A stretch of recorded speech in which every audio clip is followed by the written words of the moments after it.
Good evening, all of you, beta. Welcome back to our lesson. That's 12th class first lesson, relations and functions. Part 1 और part 2 हम पहले कर चुके हैं बेटा. पार्ट 3 है ये, जिसमें आज हम फंक्शंस के बारे में जो है वो देखेंगे. फंक्शन क्या होता है? A relation from A to B is called a function if every element of A is associated with unique element of B. मतलब हमने रिलेशंस पढ़े थे. ए से बी तक जितने भी रिलेशंस थे उनमें से कुछ ही फंक्शंस होंगे, और वो फंक्शंस क्या होंगे, उसके ऊपर दो कंडीशन हैं. When every element of A के हर एलिमेंट की एसोसिएशन होनी चाहिए, और with unique element of B. दो बातों पे जोर है यहाँ पे. एक तो एवरी एलिमेंट ऑफ ए और दूसरा है unique element of B. B का यूनिक एलिमेंट होना चाहिए, यानी कि एक एलिमेंट जो है दो की एसोसिएशन नहीं होनी चाहिए. दो एलिमेंट्स की एक एसोसिएशन हो सकती है. जैसे ए के अंदर मान लेते हैं एक और दो एलिमेंट हैं, बी के अंदर ए बी सी हैं. तो हम यहाँ क्या देखते हैं कि इसमें देखें, वन ए के बी के साथ एसोसिएटेड है, दो ए के साथ एसोसिएटेड है. तो क्या फंक्शंस की जो है सारी कंडीशंस वो फुलफ़िल हो रही हैं या नहीं? पहले तो एवरी एलिमेंट ऑफ ए के हर एलिमेंट की एसोसिएशन है, ठीक है, पहली बात क्लियर होगी. दूसरा यूनिक एलिमेंट ऑफ बी. एक है, जैसे यहाँ से इससे दो लाइनें नहीं फटनी चाहिए. यहाँ एक की एसोसिएशन बी के साथ है, दो की ए के साथ है, तो ये फंक्शन है. अब हम साथ साथ ये भी देखेंगे फंक्शन कैसा है. अगर एक एलिमेंट्स की एक सिंगल इमेज है, यानी कि वही इमेज जो है वो दूसरे एलिमेंट की भी नहीं है, यानी कि अलग अलग की अलग अलग इमेज है, तो वो क्या होगा? 1 1 होगा. दूसरा हम देखें ऑन टू या इन टू. बी का एलिमेंट बच जाता है तो ये कैसा होगा? इन टू होगा. अगर नहीं बचता तो हम इसको ऑन टू लेते हैं. यहाँ देखें हम, पहली बात फंक्शन है या नहीं है. हम यहाँ देखते हैं वन की भी एसोसिएशन है और दो की भी एसोसिएशन है, तो पहली कंडीशन जो है वो एवरी एलिमेंट की वो फुलफ़िल है.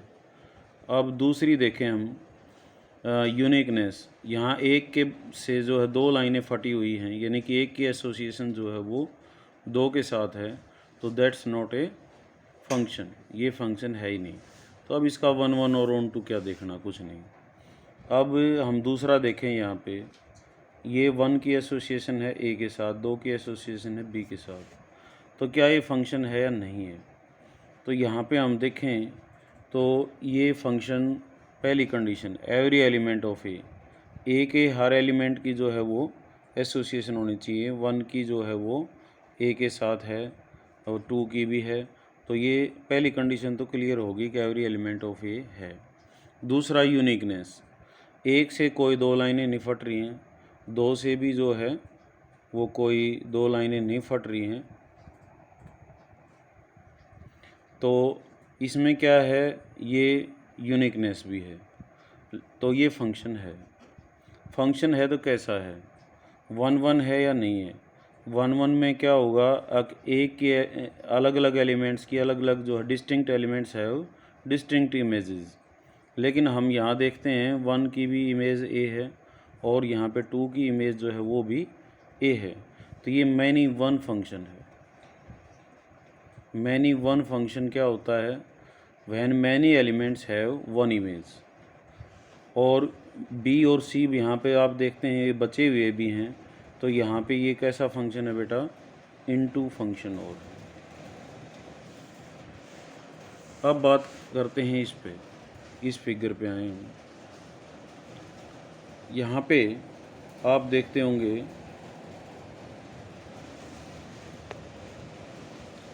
कि वन की एसोसिएशन है ए के साथ, दो की एसोसिएशन है बी के साथ, सी की नहीं है. तो यहाँ पहली बात, ये फंक्शन है या नहीं है? ए का हर एलिमेंट की जो है वो एसोसिएशन होनी चाहिए, वन की भी है टू की भी है, तो that's a function. That first stage is clear. अब यूनिकनेस. एक से जो है दो लाइनें नहीं फटनी चाहिए थी, तो वो एक ही है, दो से भी नहीं, तो ये फंक्शन है, यूनिकनेस भी है। अब कैसा है, 1 1 है, मैनी 1 है, ऑन टू है, इन टू है, हमने इन बात की ज़रूर पहचान करनी है। तो 1 distinct element have distinct images, तो दैट इज़ 1 1। अब यहाँ पे b का एलिमेंट बचा हुआ है, तो that's again into function, into भी है और 1 1 भी है। 1 1 को मैं ध्यान दिलाना चाहूँगा, उसको बोलते हैं हम इंजेक्शन, और जो ऑन टू होगा उसको बोलते हैं हम सर्जेक्शन, और जो दोनों हो तो उनको बोलते हैं बाइजेक्शन। बाई का मतलब दो, जो 1 1 भी हो और ऑन टू भी हो। अब इस सिचुएशन पे देखें हम, ये पहली बात फंक्शन है या नहीं है। एक की पहली बात कंडीशन क्या है, every element of A is associated, A का हर एलिमेंट एसोसिएट होना चाहिए। तो ये 1 की एसोसिएशन सी के साथ है, 1 की भी है, 2 की भी है, तो पहली कंडीशन क्लियर। दूसरी, 1 से 2 लाइनें निपट रही हैं, 2 से भी 2 लाइनें निपट रही हैं, तो यूनिकनेस भी है, तो that's a function.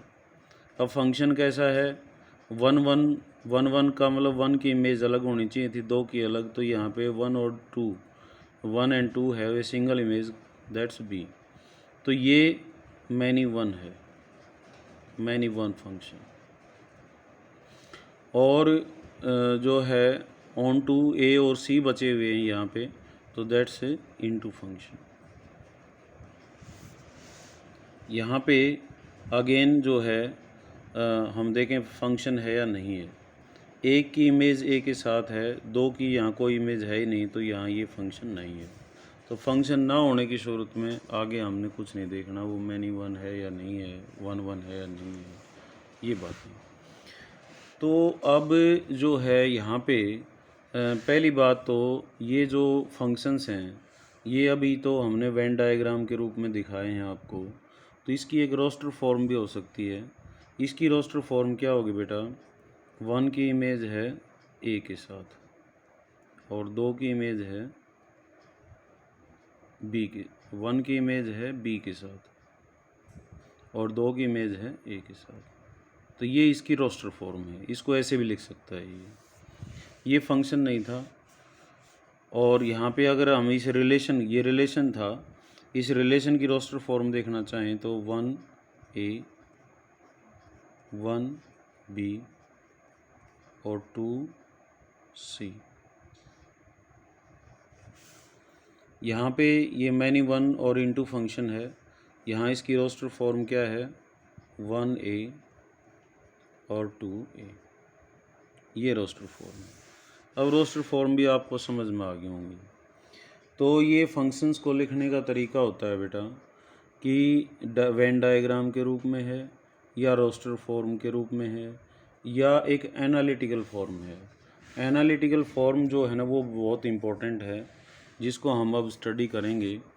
Analytical form में क्या होता है, जैसे फंक्शन जब हमारे पास, उससे पहले मैं थोड़ा सा ये भी बताना चाहूँगा कि ए जो है क्या होता है और बी क्या होता है। ए जो है, ए को हम बोलते हैं, इधर वाले जो सेट को हम बोलते हैं को डोमेन, ये मैंने पिछले भी लेक्चर में बताया था, सॉरी डोमेन। और इसको बी को क्या बोलते हैं, को डोमेन। और एक होता है रेंज, यहाँ ए और बी तक ही हम जो है एसोसिएटेड हैं, तो ये ए और बी का जो सेट है ये क्या कहलाएगा, रेंज। और कोडोमेन क्या हो जाए इसका, ए बी सी। यानी कि जब फंक्शन जो है वो ए टू बी है, तो ए तो क्या कहलाता है उसका, डोमेन, और बी क्या कहलाता है, कोडोमेन। रेंज जो होता है वो कोडोमेन के बराबर भी हो सकता है अगर ऑन टू हुआ तो, और उसका सबसेट भी हो सकता है। तो रेंज कैन बी सबसेट और इक्वल टू कोडोमेन। इक्वालिटी किस में होती है, इक्वालिटी जो है वो होती है ऑन टू में। और सबसेट जो है वो कब होता है, वो होता है इनटू। तो ये वेन डायग्राम से और रोस्टर फॉर्म से हम इजीली चेक कर सकते हैं कि कोई फंक्शन है, कोई रिलेशन फंक्शन है या नहीं है।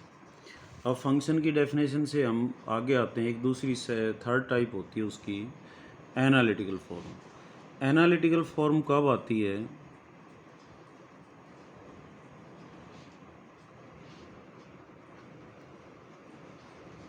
जब हमारे पास जो ए और बी हैं ये इनफाइनाइट सेट हों।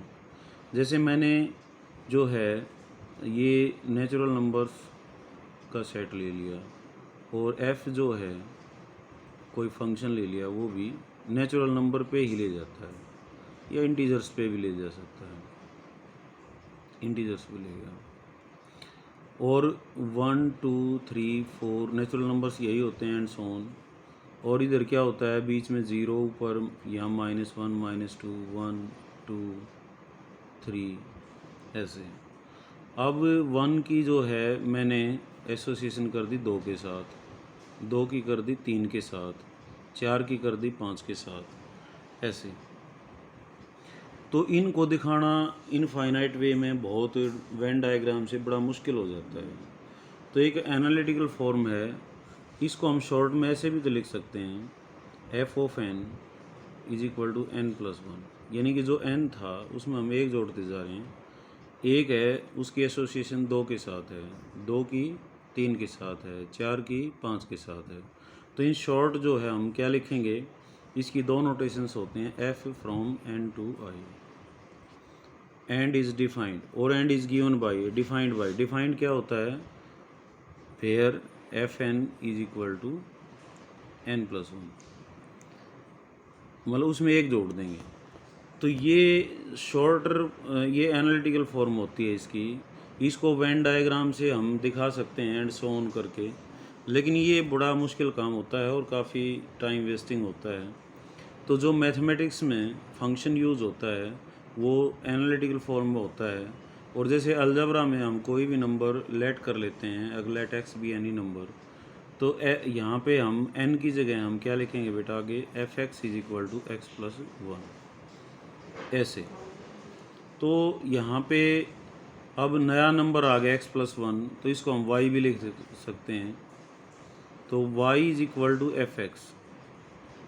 ये हमारे पास एक फंक्शन की जो है एनालिटिकल फॉर्म आ जाती है। हम बार बार जो है पूरे +2 के मैथ्स में अगर जहाँ भी हमने फंक्शन को यूज़ करना है तो उसको y is equal to F X के रूप में लिखेंगे, जहाँ पे डोमेन और कोडोमेन हमारे पास जो है वो जब इनफाइनाइट सेट हो। अब तक जो हमने पढ़े थे ऊपर ये थे फाइनाइट के लिए। अब इनफाइनाइट का जो है वो हमारे पास क्या है, ज़्यादा जो यूज़ होगा वो रियल नंबर्स का होगा। और रियल नंबर्स में r टू r चलेंगे, let f be a function from r to r। ये वी आर ए की जगह वी आर होगा और b जो हमने लिया था इधर वाला कोडोमेन उसकी जगह भी r होगा। अब वो डिफाइन करेगा आगे, जैसे मान लेते हैं F X is equal to हमने ले लिया x² + 1। तो इसमें किसकी क्या मैपिंग रहेगी, रियल नंबर्स में तो सारे नंबर्स होते हैं, क्योंकि रियल नंबर को हम एक लाइन पे दिखा देते हैं जिसमें इंटीजर्स वगैरह, रेशनल्स वगैरह जो है वो सब आ जाते हैं।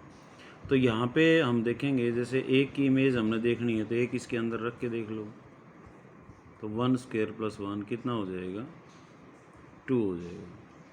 तो एक की इमेज जो है वो क्या है, 1 इज एसोसिएटेड विद 2। ऐसे ही 2 इज एसोसिएटेड विद, यहाँ पे अब हम क्या रखेंगे, 2 रख के देख लेंगे, F of 2 is equal to 2² + 1 कितना आ जाएगा, 5। तो 5 के साथ एसोसिएटेड है।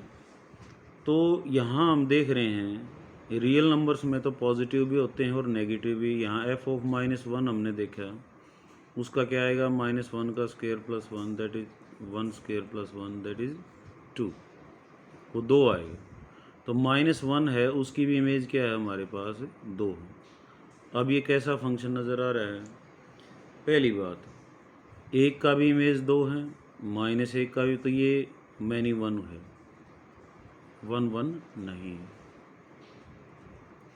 दूसरी बात हम यहाँ देख रहे हैं सिर्फ पॉजिटिव नंबर्स आए हुए हैं, तो नेगेटिव तो रह गए ना। जब बच जाते हैं तो क्या होता है, फिर वो नेगेटिव्स जो है वो बच गए हैं यहाँ पे, जिनकी का को प्री इमेज, इनके एलिमेंट्स को इमेज बोलते हैं और को डोमेन के जो एलिमेंट्स को प्री इमेज बोलते हैं।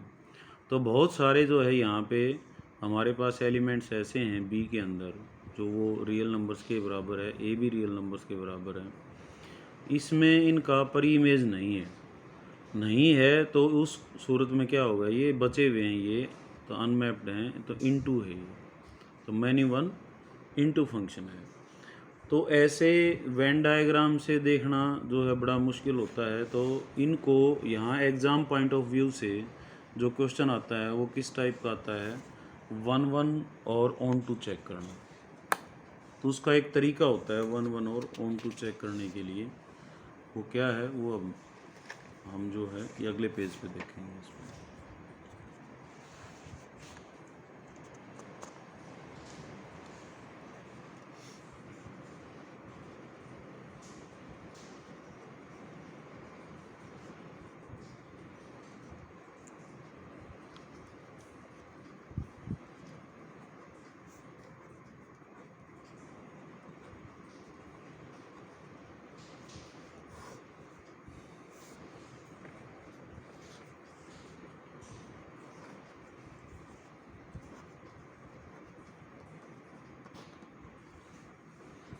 अब सबसे पहले बात है बेटा 1-1 चेक करने की। 1-1 के लिए हम क्या करें, जब फंक्शन एनालिटिकल फॉर्म हो, बहुत इम्पोर्टेंट है ये। तो f(x) इसके लिए हम क्या लेंगे, तो इसके लिए हम f of x1 is equal to f of f(x2), ये मान लेते हैं x1 है, ये x2 है, यहाँ पे ये में फंक्शन f है, ये a है, ये b है, तो यहाँ पे ये f(x1) है, ये एलिमेंट f(x2) है। तो 1-1 के लिए जो है वो क्या होता है, जब हम f(x1) और f(x2) को बराबर कर देते हैं तो x1 और x2 भी बराबर आ जाने चाहिए, तो ऐसा फंक्शन जो है वो क्या कहलाएगा, 1-1 कहलाएगा। तो इसके लिए हमने क्या करना है, f(x1) is equal to f(x2) रखना है, और यहाँ से हमने जो है we have to prove x1 is equal to x2। अगर हम ये प्रूव करने में कामयाब होते हैं मैथमेटिकल कंसेप्ट से, तो जो है वो क्या होगा, 1-1 होगा, नहीं तो वो 1-1 नहीं होगा। इसके लिए यही है, f(x1) और f(x2) जो है वो बराबर लेंगे, तो यहाँ से कंक्लूजन निकलना चाहिए कि x1 is equal to x2। जब ये दोनों बराबर हो जाएंगे तो ये भी दोनों बराबर हो जाएं, तो फंक्शन क्या कहलाता है, 1-1 कहलाता है। दूसरा है ऑन टू, ये भी बहुत जो है समझने की बात है बेटा। ऑन टू के लिए क्या होना चाहिए, मैं बार बार बता चुका हूँ आपको, जो इधर वाले ये x हैं तो ये क्या हैं, f(x) हैं, ये f फंक्शन है, तो इसका बचना नहीं चाहिए कोई भी, यही होता है। अगर बचेगा तो इनटू इसका b का कोई भी एलिमेंट यहाँ नहीं बचना चाहिए अनमैप्ड, अगर b का बच जाता है तो इनटू, नहीं बचता है तो ऑन टू। तो इसके लिए क्या करेंगे, हम इसका कोई भी एक एलिमेंट लेंगे y को हम क्या रखेंगे, f(x) रखेंगे, और इसको सोल्व कर लेंगे, किसके लिए, सोल्व फॉर x की वैल्यू निकाल लो। x किसको बिलोंग करना चाहिए, a को, x की ऐसी स्ट्रक्चर आनी चाहिए कि वो a में हो। तो हमने y को ही लिया, y को किसके बराबर रख दिया, f(x) के, और एक x ऐसा बन गया, अब जो है x का इमेज फिर क्या आएगा, वो y आएगा। तो इस सूरत में जो है वो क्या होगा, ऑन टू होगा। इस बात को हम फिर ध्यान से समझ लें, हमने करना क्या है, y कोई b का एलिमेंट लेना है, y को हमने f(x) भी रखना है, और f(x) रख के हमने क्या करना है, फर्स्ट स्टेप है y लेना, सेकंड है y is equal to f(x) रखना, थर्ड है सोल्व फॉर एक्स, एक्स के लिए सोल्व कर लो। फिर एक्स की स्ट्रक्चर पे ध्यान देना है, वो अगर ए में है तो ऑन टू, और डज नॉट बिलोंग्स टू ए है तो नॉट ऑन टू, सीधी बात है। तो करना क्या, 3 स्टेप प्रोसेस है। वाई लो, वाई को एफ एक्स रखो, एक्स के लिए सोल्व करो, एक्स अगर ए में आता है तो वो ऑन टू, नहीं आता है तो वो नॉट ऑन टू। तो ये हम जब क्वेश्चंस करेंगे तब और भी क्लियर हो जाएगा। और जब ऑन टू नहीं है, ऑन टू है तो ठीक है, ऑन टू नहीं है तो मैंने जैसे पहले बताया था, जब रिलेशन नहीं है तो हमने रिमार्क देना होता है, वी हैव टू शो अब वो रिलेशन फंक्शन रिलेशन वो कहाँ पे फेल होता है, कहाँ पे जो है दिक्कत आती है, रिफ्लेक्सिव कहाँ नहीं होता, सिमेट्रिक कहाँ नहीं होता, ट्रांजिटिव कहाँ नहीं होता, वो हमने इंडिकेट करना पड़ता है। और बेटा मेरे को बड़ा खेद की बात है कि जिन भी बच्चों ने जो क्वेश्चन सोल्व करके दिखाए, वो नेट के ऊपर जो सॉल्यूशंस थे वो यूं के यूं जो है वो आपने कर रखे हैं। ऐसा नहीं होना चाहिए। एक हम जैसे मैं करवा रहा हूँ तो ये जो तरीका है आप इसको ध्यान से समझें और अपने वे से इसको इम्प्लीमेंट करेंगे तो जो है तब वो बात पूरी समझ में आ सकती है। और उसके ऊपर जब एक बार कमांड बन गई तो ज़िंदगी भर जो है वो कमांड हटती नहीं है, फिर आप उसको कभी नहीं बोलते। तो कुछ तो आपने उसमें मान लेते हैं, ठीक है सॉल्यूशन समझ में नहीं आता, आप एनसीईआरटी से देख के सॉल्यूशन वगैरह नेट के ऊपर हैं आजकल, वो देख सकते हैं। लेकिन देख के जो जैसा उन्होंने किया है एग्जैक्ट वैसा ही ना करके उसमें थोड़ा सा बदलाव करके और उस बात को समझ के करेंगे तो वो बेटर रहेगा। तो अब जो है जो क्वेश्चंस जो हम करेंगे बेटा यहाँ पे वो 1-1 दिखाना है हमने, और ऑन टू दिखाने के लिए जो है लगभग यही एक्सरसाइज जो है वो है हमारे पास।